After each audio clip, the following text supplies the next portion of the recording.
Hi everyone, Sandman here. Today's video is brought to you by a donation from Mike, and here's what he has to say. Hi Sandman, I've been watching your videos for a while now, and I want to thank you for introducing me to MGTOW and the way of thinking and converting me into a true MGTOW, just like you. And just like you, I've luckily been through a lot of failed relationships, and I now see women completely differently. I hope you'll recover soon, and please accept my donation as a thank you for sharing your videos and wisdom to the world. P.S. Regards. Well, Mike, thanks for your donation, and I've decided to shorten your message to me and dedicate this video to you. So I'm sure that you, as well as everyone else out there, is wondering why the topic for this video is female nature. After all, isn't almost every single one of my videos about the same thing? So isn't it a little bit redundant to call this video Female Nature? And the answer is that I want to discuss one particular aspect of female nature that really bothers me. The part about women dealing specifically with men. When you're with a woman and you start calling her out on her female nature and her stereotypical behaviors and actions, most women will not admit or respond to it. You can call it choosing not to answer your questions on their part, or it's plausible deniability, or even a lack of agency, or all of the above. But I think it's far more than any of that. I think women are great at the game of human poker, because they're amazing at bluffing their way through life. I've met many women that pretended to be the most interesting women in the world. They would talk about all the great places that they've traveled. They would try to do their makeup in bright and colorful ways, and they would always try to portray themselves as living an awesome lifestyle. They would speak about going to fancy restaurants and sporting events, even when they had no interest in the sport whatsoever. It seems that this is the day and age where women want the rest of the world to see their lives as unique, exciting, and one of a kind. They speak about being authentic to oneself and feeling their way through life. And so much of female nature is women feeling their way through the world, and initially feeling their way into relationships, but quickly sobering up and thinking through their relationships instead. And on the other side, so much of male nature is men thinking through the physical world, and feeling our way through both our romantic and platonic relationships. If any guy rubs us the wrong way, we often get hostile, jealous, and angry. And when most blue pill men meet a woman that they're attracted to, then they basically feel their way into the relationship instead of thinking their way into it instead. And the mantras of do what feels right and chasing an emotional high are what often get men into trouble. I think that if blue pill men started looking at relationships as more of a business transaction and less of an emotional drug or high, then we would be living in a much different society. We already know that most women feel their way into and out of relationships, but men have only been encouraged to do the same in the last 100 years. I believe that men used to marry not for love, but instead for companionship and family, and they married women that were far better fit for them than the women today. There was no pop culture promoting the idea that men fall romantically in love with women until the mid-19th century, when romantic love was pushed on men. That also seems to be when men were expected to write long poetic love letters to women so we could inflame their emotions. So I guess you can partially blame romantic love letters on the creation of the post office. And I remember sending love letters and postcards back in the late 90s when long-distance calls were expensive and when I didn't really have access to ICQ and email because where I was staying didn't always seem to have the internet.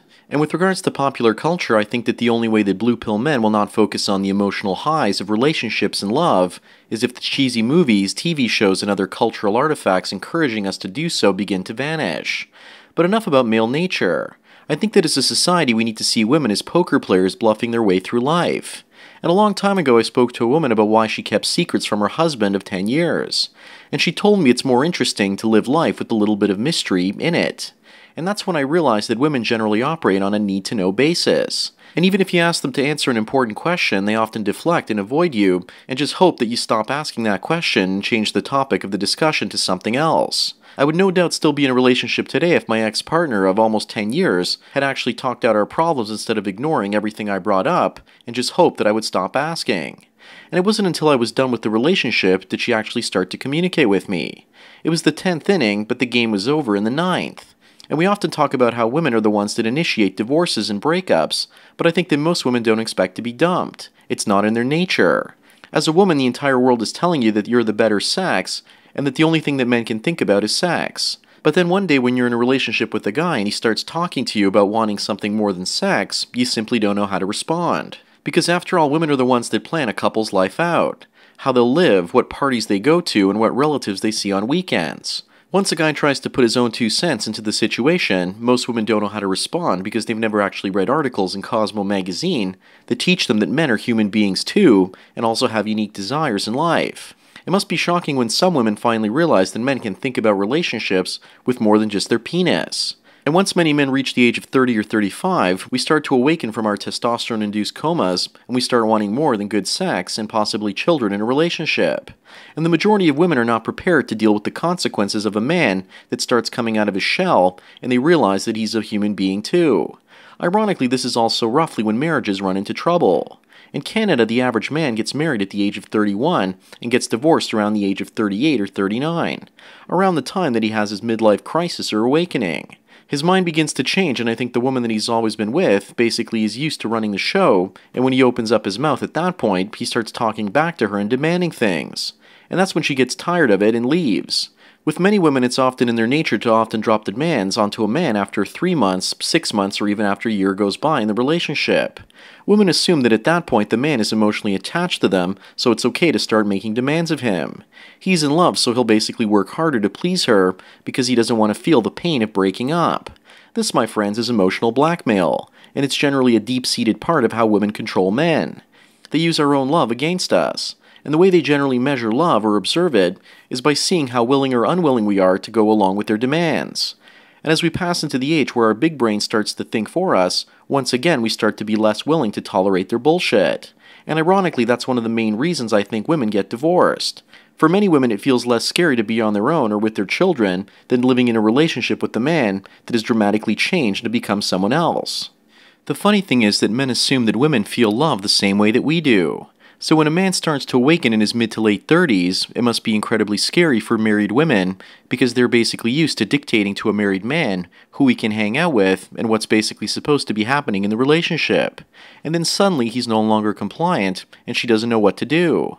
And at the same time, when she's in her 30s, most of the time she's having children and her biological clock has stopped ticking or is at least slowed down because she's gotten her 1 or 2 bundles of joy. So at that point she starts thinking that life should be fun once again when the kids go off to school. She gets a breather and yet her man is no longer under her spell. It's at this point when her kids are usually 6, 7, 8, or even 9 years of age and become independent, and her husband is in his late 30s and also becoming independent, and that scares most women. Just a few years earlier, the man was under her love spell, and the children were dependent on her for their very survival. And all of a sudden, she's no longer the center of attention, and she doesn't know how to handle it anymore.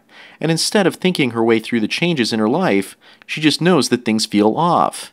And women generally feel first and think second, so her emotions are telling her that her husband is a threat, and that her children are growing up too quickly and something has to happen. And instead of trying to work on her communication skills with her husband, she decides to separate and divorce him instead of taking the time to work things out with him.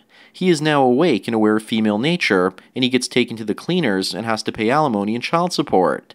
And the moment he realizes his self-actualization and freedom as a man, it gets snatched away from him. And then she most likely takes custody of the kids, and they are scared to basically lose their mother, because in a way they've just lost their father, so they become emotionally closer to their mother. That means she doesn't have to deal with the separation anxiety from her kids as much, because the kids are afraid, and they basically look to her guidance and support, and the man that she married is basically changed, and she doesn't want to be with him anymore. But he continues to send her a check every single month, so she feels like she still has some safety and security with regards to resources.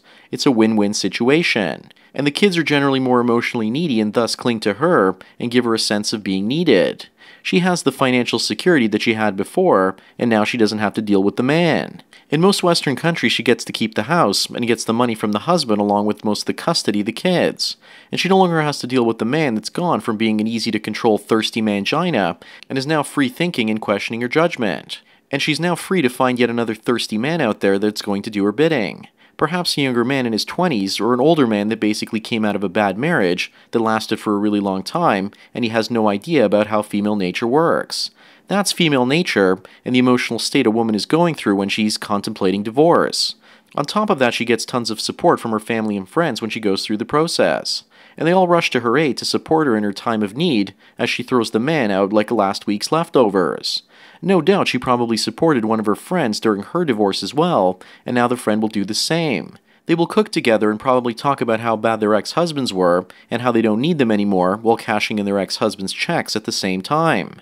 The man she was with before becomes nothing more than a series of digits in her bank account. She's traded his penis for pixels on a screen. That, my friends, is female nature. Anyways, thank you, Mike, for your donation. And as for everyone else out there in YouTube land, please follow me on Twitter or like me on Facebook to get tomorrow's video today. Thanks for taking your daily dose of red pills. And remember, a red pill a day keeps the divorce lawyers away. So enjoy the rest of your day, and cheers.